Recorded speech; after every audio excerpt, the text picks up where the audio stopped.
Hello friends, આજે આપણે બનાવીશું બીટના લાડુ. એના માટે મેં લીધા છે અડધો બાઉલ તલ, આ લીધું છે અડધો બાઉલ પનીર લીધું છે, આ મિલ્ક પાવડર લીધો છે, 1 કપ આપણે બીટ લીધું છે 1 બાઉલ, અને અડધો બાઉલ આપણે સાકર લીધી છે, આ કાજુ અને બદામ લીધા છે, આ લીધું છે આપણે ઘી, અને આ લીધી છે આપણે ઇલાયચી. 1 બાઉલ આપણે લીધું છે મલાઈવાળું દૂધ. તો આપણે ચાલુ કરીશું. હવે આપણે સૌ પ્રથમ આપણે લઈશું એમાં ઘી.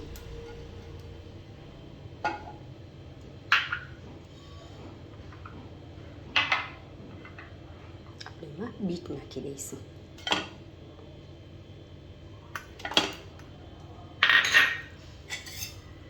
બીટને આપણે પેલા ઘીમાં શેકી લઈશું.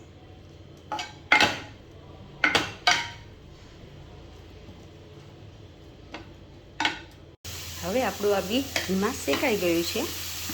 એમાં આપણે એડ કરીશું 1 કપ મલાઈવાળું દૂધ, અને આ હાફ બાઉલ મેં લીધી છે સાકર લીધી છે, જે ખડી, આપણે ખાંડનો ઉપયોગ નથી કરતા.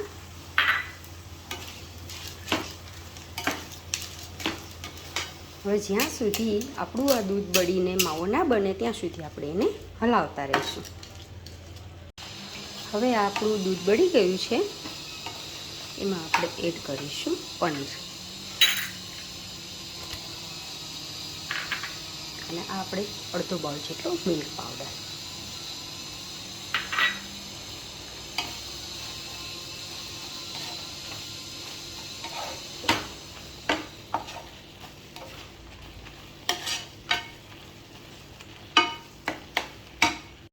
હવે આપણે તેમાં નાખીશું કાજુ અને બદામ, જે મેં ઝીણા સમારેલા છે.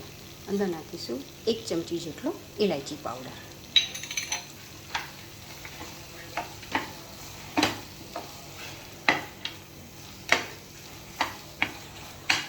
હવે આપણે આને ઠંડુ થવા દઈશું. હવે આપણું આ મિશ્રણ ઠંડુ થઈ ગયું છે. આપણે એના નાના નાના બોલ બનાવીશું.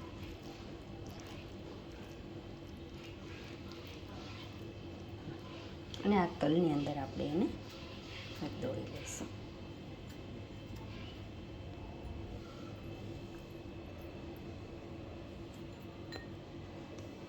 તો મિત્રો, રેડી છે આપણા આ બીટના લાડુ. આ ખૂબ જ હેલ્ધી છે. જ્યારે આપણા બાળકો બીટ ના ખાતા હોય તો એના તમે આ બીટના લાડુ બનાવીને આપી શકો છો. અને મિત્રો, જરૂર મારી ચેનલને લાઈક કરજો, શેર કરજો, સબસ્ક્રાઈબ કરજો.